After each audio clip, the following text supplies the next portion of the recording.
ಮಾಡಿ ಕರೀರಿ ದಲಿತ ದೌರ್ಜನ್ಯ ಸಭೆ ಅಂತ. ನಮ್ಮ ಸಮಸ್ಯೆಗಳನ್ನು ಹೇಳ್ಕೊಳ್ಳೋದಕ್ಕೆ ನಮ್ಗೆ ಅವಕಾಶ ಇಲ್ಲ ಅಂದಾಗ ಅದು ಯಾವ ರೀತಿ ನೀವು ದಲಿತರ ಪರವಾಗಿ ಆಡಳಿತ ಮಾಡ್ತಿದ್ದೀರಾ ನೀವು, ಅಥವಾ ದಲಿತ ವಿರೋಧಿಲ್ಲ?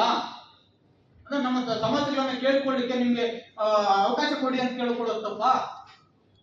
ಮಾಡ್ತೀರಾ ನೀವು? ನಾವು ಕರೆದಿರ್ತೀರಾ, ರಾಷ್ಟ್ರೀಯ ಹಬ್ಬಗಳ ಆಚರಣಾ ಸಮಿತಿ ಅಧ್ಯಕ್ಷರು ನೀವು ಇದ್ದೀರಿ, MLA ಸಾಹೇಬರು ಇದ್ದಾರೆ, ನಾವು ಬಂದ್ರು ಅಂಬೇಡ್ಕರ್ ಜಯಂತಿ ಮಾಡೇ ಮಾಡ್ತೀರಾ, ಬಂದಿಲ್ಲ ಅಂದ್ರು ಬಂದ್ರು ಮಾಡ್ತೀರಾ.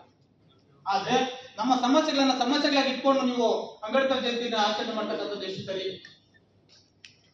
ದಯವಿಟ್ಟು ನೀವು ಮೊದಲಿಗೆ ಪರಿಶಿಷ್ಟ ಪಂಗಡ ಮತ್ತು ಪರಿಶಿಷ್ಟ ಜಾತಿಗಳ ದೌರ್ಜನ್ಯ ಸಭೆಯನ್ನ ಯಾವಾಗ ಕರೀತೀರ ಅದನ್ನ ಮಾಡಿದೀವಿ. ಬಟ್ ಆಮೇಲೆ ತಲೆ ಅನ್ನೋದಕ್ಕಿಂತ ಇದು ನಮ್ಮ ಒಪ್ಪತ್ತಾಯ, ತಲೆ ಅಲ್ಲ. ಆಮೇಲೆ ನೆನೆ ಇನ್ನೊಂದು, ನಿಮ್ಮ ಅಕ್ಕಪಕ್ಕದಲ್ಲಿರ್ತಕ್ಕಂಥವರೆಲ್ಲ ಜಾತಿವಾದಿಗಳನ್ನ ಇಟ್ಕೊಂಡಿದ್ದೀರಾ. ಒಂದು ಯಾಕಂದ್ರೆ ಬಾಬಾ ಸಾಹೇಬ್ ಅಂಬೇಡ್ಕರ್ ಅವರ ಪುತ್ಥಳಿ ಅನಾವರಣಕ್ಕೆ ಮೊನ್ನೆ ಜಿಲ್ಲಾಧಿಕಾರಿಗಳು ಒಂದು ಸುತ್ತೋಲೆಯನ್ನು ಕೊಟ್ಟಿದ್ದಾರೆ, ಒಂದು ಲೇಖನ ಕೊಟ್ಟಿದ್ದಾರೆ, ನಂದಿನಿ ಪಾಲ ಇಲಾಖೆ ಕೊಟ್ಟಿದ್ದಾರೆ. ಸಾಧ್ಯವಾದ ಕೊಡಿ, ಇಲ್ಲಾಂದ್ರೆ ಇಲ್ಲ ಅಂತೇಳಿ. ಇಲ್ಲಿ ಬಂದು ದೇಣಿಗೆ ಕೇಳ್ಬೇಕಂತೇಳಿ ಅಲ್ಲಿ ಸಹ ನೀವು ಸಾಕಾರ ಮನೋಭಾವನೆಯಿಂದ ಮಾತಾಡ್ತಕ್ಕಂಥದ್ದು ನೋಡಿ. ಏನೇನು ಮಾತಾಡ್ತಾರೆ, ಇರೋದನ್ನೇ ಮಾತಾಡ್ತಾರೆ ಸರ್, ಇರೋದನ್ನೇ ಮಾತಾಡ್ತಾರೆ.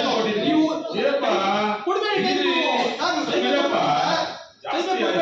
ಏನ್ ಜಾಸ್ತಿ ಆಯ್ತು ಮಾತಾಡ್ತಪ್ಪ.